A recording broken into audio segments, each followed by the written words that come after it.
സമയം 5:45 ഇനി 15 മിനിറ്റാണ് ബാക്കിയുള്ളത് വോട്ടെടുപ്പിനായിട്ട്. 15 മിനിറ്റിനുള്ളിൽ തന്നെ ഇനിയും വോട്ട് ചെയ്യാത്ത ആൾക്കാരുണ്ടെങ്കിൽ പോളിംഗ് ബൂത്തിലേക്ക് എത്തണമെന്ന് പറയുന്നു. ഏതായാലും ഇനി ക്യൂ നിൽക്കുന്ന 6 മണി വരെ ക്യൂവിൽ നിൽക്കുന്ന എല്ലാവർക്കും വോട്ട് ചെയ്യാനുള്ള സംവിധാനം ഒരുക്കിയിട്ടുണ്ട്. 72.30 ഈ സമയത്തെ സംസ്ഥാനത്തെ പോളിംഗ് ശരാശരി എന്ന് പറയുന്നത്. 72.30% എത്തിയിരിക്കുന്നു സംസ്ഥാനത്തിന്റെ പോളിംഗ് ശരാശരി എന്ന് പറയുന്നത്. മികച്ച പോളിംഗ് രേഖപ്പെടുത്തിയിരിക്കുന്നു. ഇനി 15 മിനിറ്റാണ് ബാക്കിയുള്ളത്. 72.30%. 5:45 കഴിഞ്ഞിരിക്കുന്നു.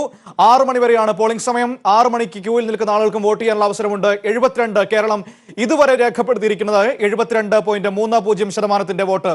ഇനി നമുക്ക് ഓരോ മണ്ഡലം തിരിച്ചുള്ള കണക്ക് നോക്കാം, വോട്ടിംഗ് ശതമാനം നോക്കാം. തിരുവനന്തപുരം മണ്ഡലത്തിൽ 70.95% വോട്ട് ഈ സമയത്ത് രേഖപ്പെടുത്തിയിരിക്കുന്നു.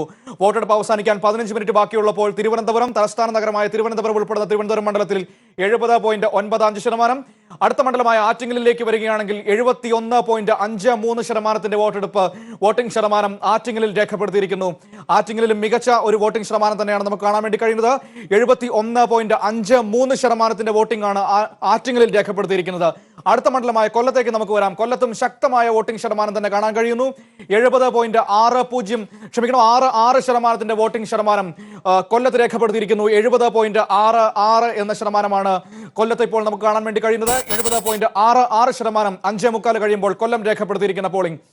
പത്തനംതിട്ട മണ്ഡലം ത്രികോണ മത്സരം നടക്കുന്ന മറ്റൊരു മണ്ഡലം പത്തനംതിട്ടയിലേക്ക് എത്തുകയാണെങ്കിൽ 71.38% വോട്ടിംഗ് രേഖപ്പെടുത്തിയിരിക്കുന്നു. ഈ സമയത്ത് 71.38%. വോട്ടെടുപ്പ് അവസാനിക്കാൻ മിനിറ്റുകൾ മാത്രം ബാക്കി നിൽക്കെ പത്തനംതിട്ടയിൽ രേഖപ്പെടുത്തിയിരിക്കുന്നു. മാവേലിക്കര മണ്ഡലത്തിലേക്ക് വരുമ്പോൾ 70.58%. അവസാന മിനിറ്റുകളിലേക്ക് കടക്കുമ്പോൾ മാവേലിക്കരയിൽ രേഖപ്പെടുത്തിയിരിക്കുന്നത് 70.58% വോട്ടിംഗ് ആണ്. അടുത്ത മണ്ഡലമായ കോട്ടയത്തേക്ക് നമ്മൾ എത്തുകയാണെങ്കിൽ കോട്ടയത്ത് മികച്ച പോളിംഗ് ആണ് രേഖപ്പെടുത്തിയിരിക്കുന്നത്. 73.04% വോട്ട് രേഖപ്പെടുത്തിയിരിക്കുന്നു. ഈ സമയം വരെ കോട്ടയത്ത് 73.04% കോട്ടയത്തെ വോട്ടിംഗ് നിരക്ക്. 5:45 കഴിയുമ്പോൾ ഇനി അടുത്ത മണ്ഡലമായ ഇടുക്കിയിലേക്ക് പോകേണ്ടതുണ്ട്. ഇടുക്കിയിൽ മികച്ച വോട്ടിംഗ് ശതമാനമാണ്. 73% പേർ വോട്ട് രേഖപ്പെടുത്തിയിരിക്കുന്നു. ഇടുക്കിയിൽ 73% പേർ വോട്ട് രേഖപ്പെടുത്തിയിരിക്കുന്നു. ഈ അവസാന മിനിറ്റുകളിൽ ശക്തമായ പോളിംഗ് നിരക്കാണ് കാണാൻ കഴിയുന്നത്. അടുത്ത മണ്ഡലമായ ആലപ്പുഴയിലേക്ക് നമുക്ക് എത്തേണ്ടതുണ്ട്. ആലപ്പുഴയിലെ പോളിംഗ് ശതമാനം നോക്കാം.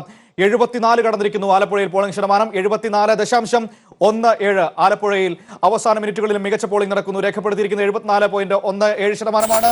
എറണാകുളം മണ്ഡലത്തിലേക്ക് വരാം. എറണാകുളം മണ്ഡലത്തിൽ 71 കടന്നിരിക്കുന്നു. എറണാകുളം മണ്ഡലത്തിലും കൊച്ചി ഉൾപ്പെടുന്ന മഹാനഗരമായ കൊച്ചി ഉൾപ്പെടുന്ന എറണാകുളം മണ്ഡലത്തിൽ 71%, 71.03% വോട്ട് രേഖപ്പെടുത്തിയിരിക്കുന്നു.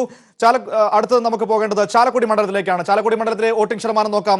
74.86% ഈ സമയത്ത്, അതായത് ഇനി മിനിറ്റുകൾ മാത്രം ബാക്കി നിൽക്കെ ചാലക്കുടി മണ്ഡലത്തിൽ 74.86% വോട്ട് രേഖപ്പെടുത്തിയിരിക്കുന്നു. ചാലക്കുടിയിൽ അടുത്ത മണ്ഡലമായ തൃശ്ശൂരിലേക്ക് എത്തുമ്പോൾ തൃശ്ശൂരിൽ 72.42% വോട്ട് രേഖപ്പെടുത്തിയിരിക്കുന്നു. തൃശ്ശൂരിലും മികച്ച രീതിയിലുള്ള പോളിംഗ് ശതമാനം തന്നെ കാണാൻ വേണ്ടി കഴിയുന്നു. 72.42% വോട്ടിംഗ് ആണ് ഈ സമയത്ത് തൃശ്ശൂരിൽ രേഖപ്പെടുത്തിയിരിക്കുന്നത്.